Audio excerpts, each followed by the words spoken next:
July 22, 1962.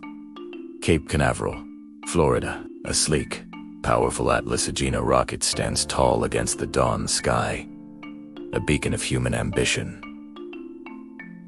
Its precious cargo, the Mariner 1 probe, America's first audacious attempt to reach another planet, to pull back the veil on mysterious Venus. The Cold War is at its peak, and the space race is more than just exploration. It's a battle for technological and ideological supremacy. The Soviets had already sent probes past Venus, but a successful American flyby would be a monumental achievement. In the control room, the air is thick with anticipation. Years of planning, millions of dollars, and the dreams of a nation are all riding on this single launch. The final countdown begins, each number echoing the immense weight of the moment. 10.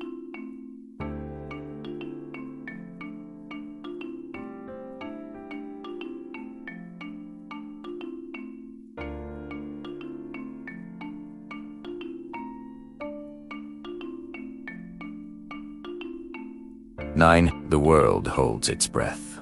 Engines ignite with a deafening roar, a controlled explosion that shakes the very ground. With immense power, the Atlas rocket lifts off, climbing gracefully into the hazy Florida sky, a silver needle stitching a path toward the stars. For a few brief moments, everything is perfect. The initial ascent is flawless. Telemetry streams back to mission control, painting a picture of a perfect flight. The rocket thunders upwards, shedding the dense lower atmosphere, its trajectory a beautiful, clean arc. On the screens, green lines track its progress, confirming that every system is performing exactly as designed. A collective sigh of relief ripples through the control room. This is it.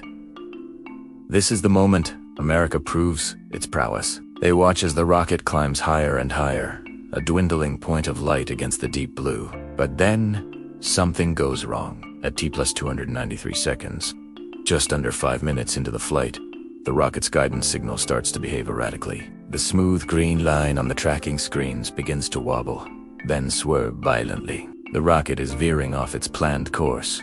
In the control room, a quiet hum of concentration instantly turns into a flurry of urgent voices. Engineers stare at their consoles, their faces etched with confusion and dawning horror. The Atlas rocket, this marvel of engineering, is now flying wild.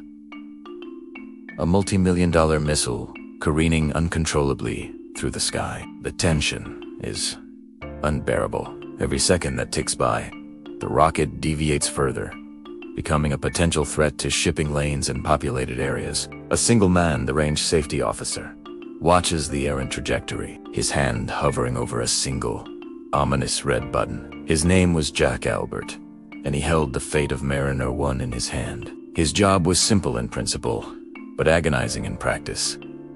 Protect the public. If the rocket posed any danger, he had to destroy it. For seconds that felt like an eternity, he and the team frantically hoped the rocket's internal guidance would correct the error. But it was no use. The deviation was too great, the trajectory too unstable. With a heavy heart and the weight of the entire program on his shoulders, he made the call. The command was sent. High over the Atlantic Ocean, an explosive charge detonated, and the Atlas Agena rocket, along with the Mariner 1 probe, disappeared in a spectacular, heartbreaking fireball. Silence fell over the control room, thick and suffocating. Years of work vanished in an instant, the most expensive firework in history. The mission was a catastrophic failure. Before the smoke had even cleared from the sky, the investigation began. How could this have happened? The rocket was a proven design. Every component had been tested and retested. The answer, they suspected, lay not in the hardware, but somewhere hidden within the lines of computer code that guided the machine. The investigation team pored over every scrap of data, every line of programming, every handwritten note. They were searching for a ghost in the machine, a single flaw that brought down a titan. And then, they found it. The source of the disaster wasn't a faulty engine or a structural weakness.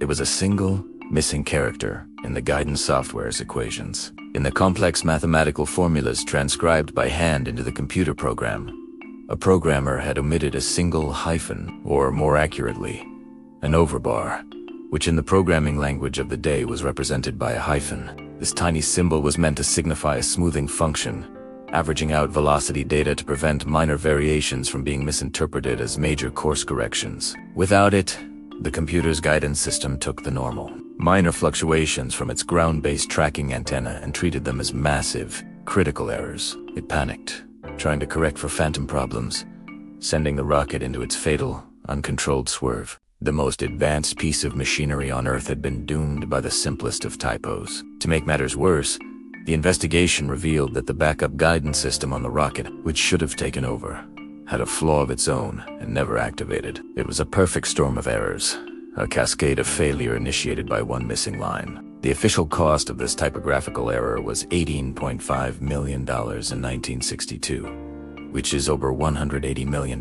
today. It became known as the most expensive hyphen in history. The failure of Mariner 1 sent shockwaves through the nascent field of software engineering. It was a brutal, public lesson in the critical importance of code. This wasn't just an academic exercise anymore. Software was flying rockets, and a single mistake could have catastrophic consequences. In the aftermath, NASA and its contractors completely revolutionized their approach to software development and testing. The concept of rigorous peer review, where multiple programmers check each other's work, became standard practice. Redundant software systems were designed to be truly independent, and debugging protocols became incredibly strict. The lessons learned from Mariner 1's fiery demise were directly applied to the subsequent Mariner missions, and more importantly, to the Apollo program. The software that guided Neil Armstrong and Buzz Aldrin to the lunar surface was arguably the most robust and error-free code ever written at the time, a direct legacy of the Mariner 1 disaster. Today, every time SpaceX launches a Falcon 9 or NASA sends a rover to Mars, they stand on the shoulders of that failed mission. Mariner 1 never reached Venus, but its ghost taught us a vital lesson. In the quest for the stars, every single detail, down to the smallest hyphen, matters. The stars still wait, reminding us that the journey there demands nothing less than perfection. Thanks for watching. If you found this journey into space history fascinating, don't forget to like and subscribe for more stories from the final frontier.